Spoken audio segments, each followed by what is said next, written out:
안녕하세요. 네, 고통의 문제 돌아왔습니다. 지난번에 읽은 데 이어서 계속 읽도록 하겠습니다.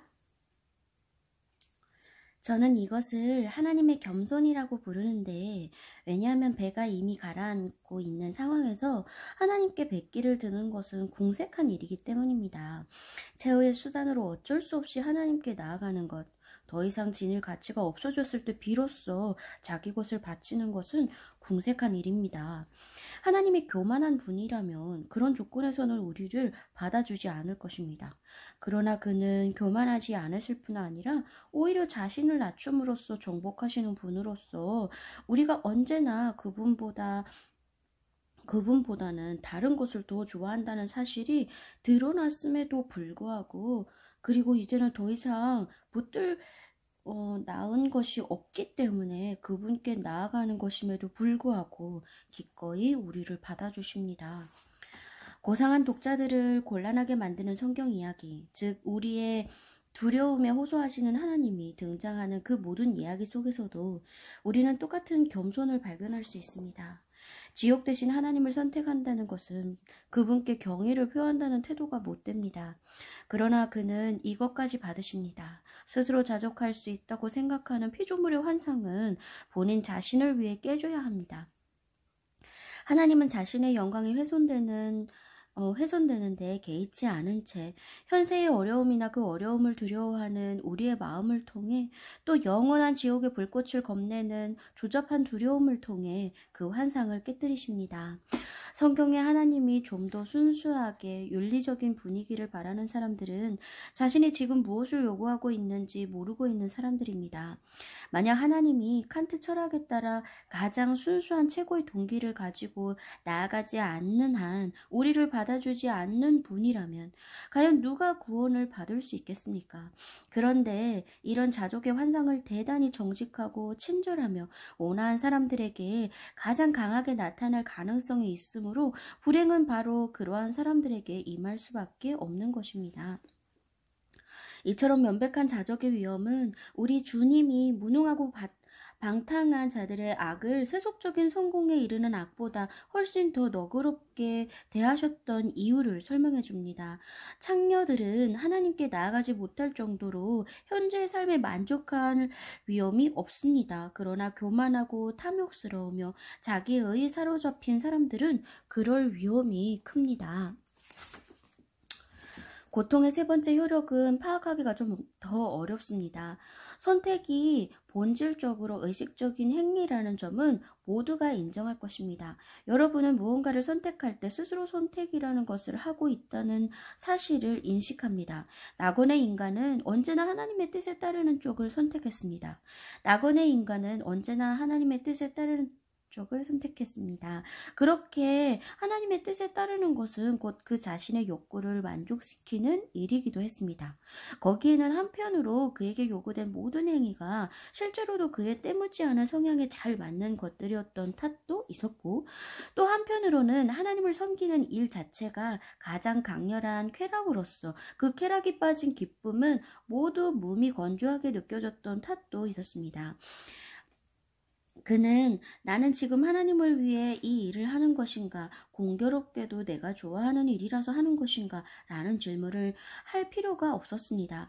그에게는 하나님을 위해 행하는 일이 주로 공교롭게도 내가 좋아하는 일과 일치했기 때문입니다. 이처럼 하나님을 지향하던 그의 의지가 마치 잘 길들여진 말에 올라타듯이 행복에 올라탔던 반면, 오늘날 우리의 의지는 행복한 순간이 올 때 마치 급류에 휩쓸린 배에 탄 것처럼 그 행복을 타고 흘러가 버립니다. 그때는 봉헌이 쾌락이었던 만큼 쾌락 역시 하나님이 받으실 만한 봉헌이 될 수 있었습니다.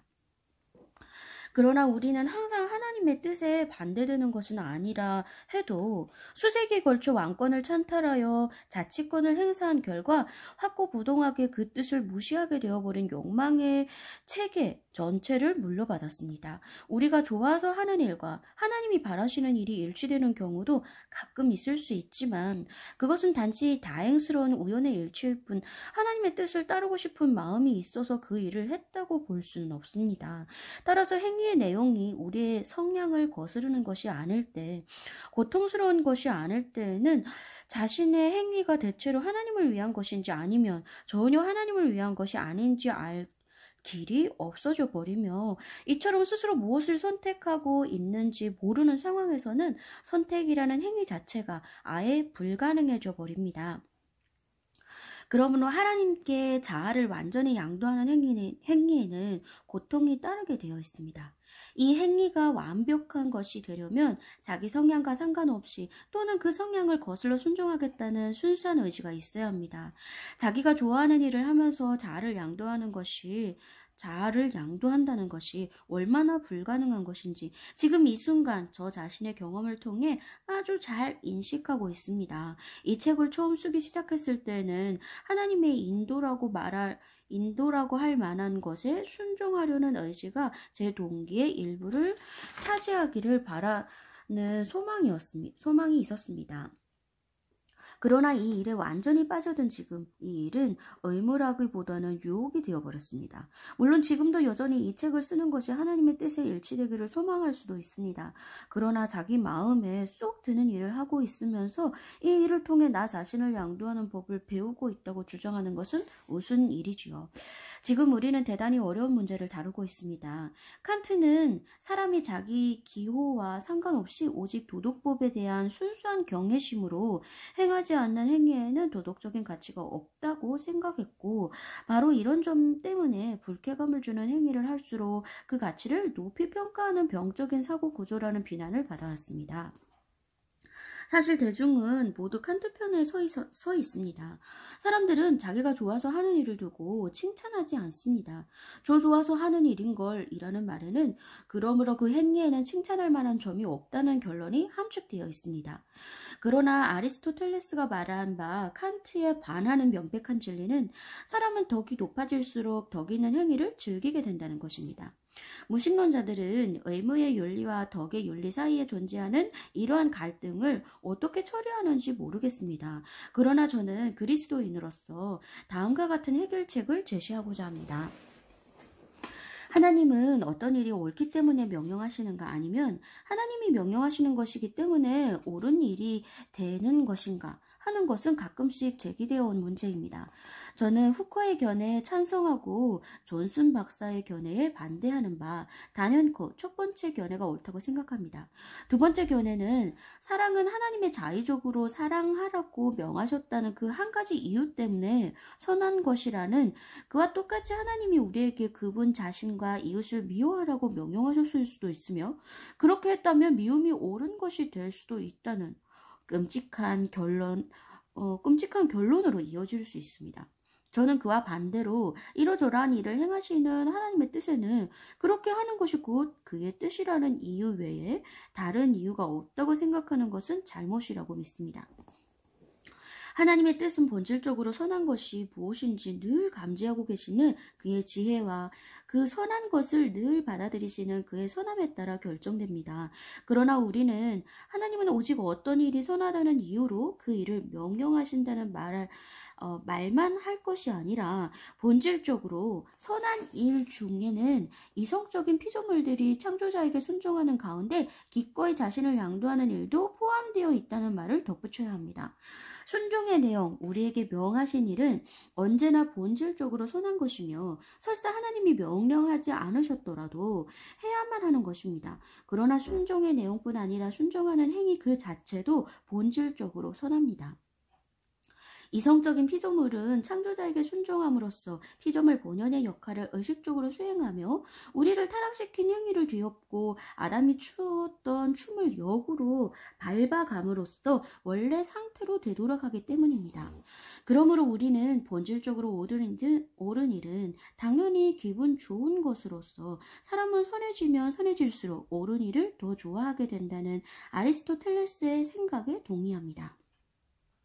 그러나 불쾌감을 느끼지 않는 한 타락한 피조물의 최대한 의지를 발휘하여 행할 마음을 먹지 않는 옳은 행위가 한 가지 있는데, 그것은 곧 자기 양도의 행위라는 점에 점에서만큼은 칸트의 생각에 동의합니다.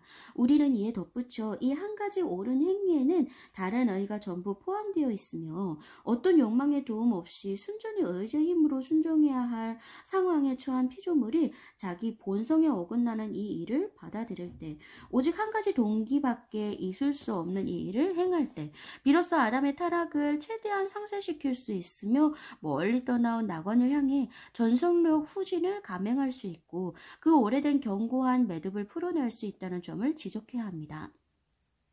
이러한 행위는 피조물에게 정말 하나님께 돌아가려는 마음이 있는지 여부를 알아보는 일종의 시험이라고 할 수 있습니다.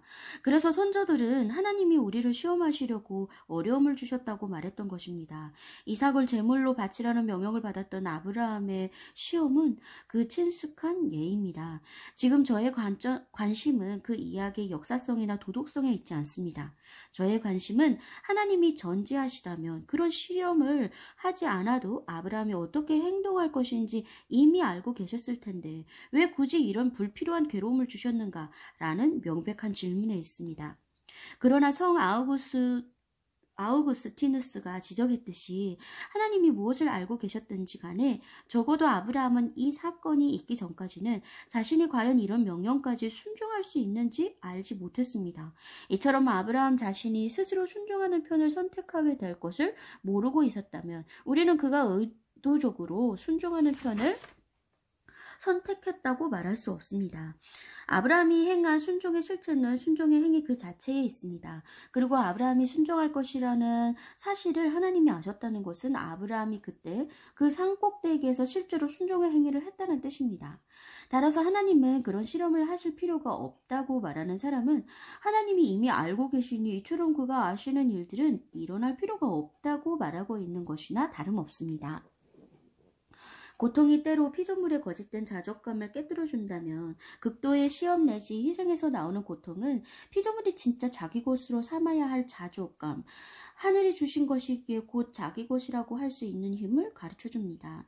시험 받는 사람이나 희생하는 사람은 자연스러운 동기 유발도 되지 않고 어떤 지원도 받지 못하는 상태에서 오직 하나님이 그분께 복종하는 의지를 통해 흘려보내시는 그 힘 하나만을 가지고 행동하게 되기 때문입니다.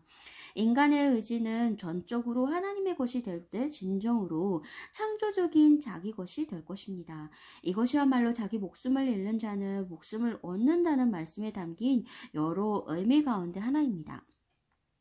다른 모든 행위를 할 때에는 우리의 의지가 자연을 통해, 즉 나 자신이 아닌 다른 피조물들을 통해 우리의 신체, 유기체와 유전 형질에 나오는 욕망들을 통해 양분을 얻습니다. 그러나 순전히 우리의 자신의 힘으로, 즉 우리 안에 있는 하나님의 힘으로 행동할 때 우리는 창조의 협력자 내지는 살아있는 도구가 됩니다. 그렇기 때문에 이런 행동이 마법을 푸는 힘을 지닌 주문으로서 아담이 후손들에게 걸어놓은 반창조적인 마법을 깨뜨릴 수 있는 것입니다. 따라서 자살이 스토아 정신의 전형적인 표현이고 전투가 전사 정신의 전형적인 표현이듯이 순교는 변함없는 기독교 정신의 최고의 실현이자 완덕입니다. 갈보리의 그리스도는 우리를 위해 우리 대신 이 위대한 행위를 먼저 행하셨으며 우리가 본받아야 할 모범으로 보여주셨고 인지를 초월한 방식으로 모든 믿는 자들에게 그 행위를 전해주셨습니다. 그리스도가 갈보리에서 받아들이신 죽음은 우리가 상상할 수 있는 최고의 단계의 죽음, 아니 그 이상의 죽음이었습니다. 이 희생자는 하나님께 버림받았음에도 불구하고 자연의 자원 하나 없었을 뿐 아니라 자신이 희생을 바치고 있는 당사자인 성부조차 나타나시지 않는 상황에서도 일말의 흔들림 없이 자신을 그분께 양도했습니다.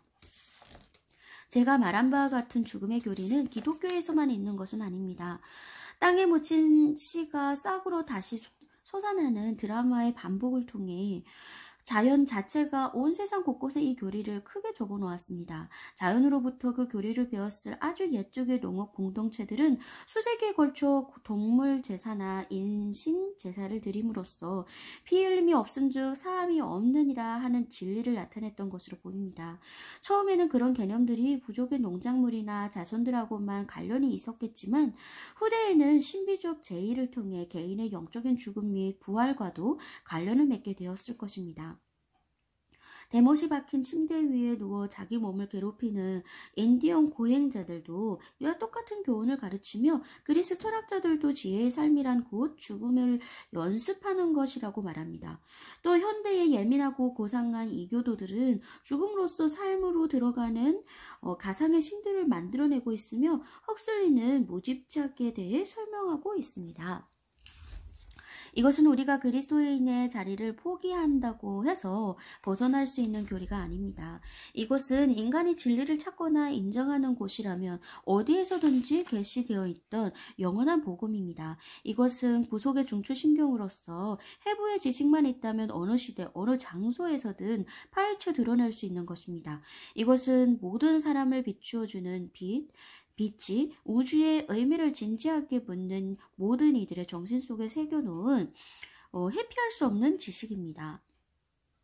기독교 신앙의 도덕성은 이 교리를 가르친다는 데 있는 것이 아니라 다양한 방법을 통해 이 교리를 좀 더 견딜 만한 것으로 만든다는 데 있습니다. 기독교가 가르치는 바는 그 혹독한 과학이 어떤 의미에서 우리를 위해 이미 완수되었다는 것, 어려운 글씨를 쓰려 하는 우리의 손을 선생님이 잡고 계심으로 우리는 독자적으로 글씨를 쓰려고 애쓸 필요 없이 그저 그가 움직이는 대로 따라 쓰기만 하면 된다는 것입니다. 다른 세상 체계들은 우리의 본성 전체를 죽음에 노출시키지만 기독교는 본성의 잘못된 방향을 바로잡으라고만 요구할 뿐 플라톤처럼 인간의 몸 자체를 문제 삼거나 우리를 구성하고 있는 물질적인 요소들 자체를 문제 삼지 않습니다. 또한 자신을 희생함으로써 이 교리를 최고로 실현하는 것을 모든 사람들에게 억지로 요구하지도 않습니다. 순교자만 구원받는 것이 아니라 목숨을 유지하면서 끝까지 믿음을 지킨 이들도 구원받습니다.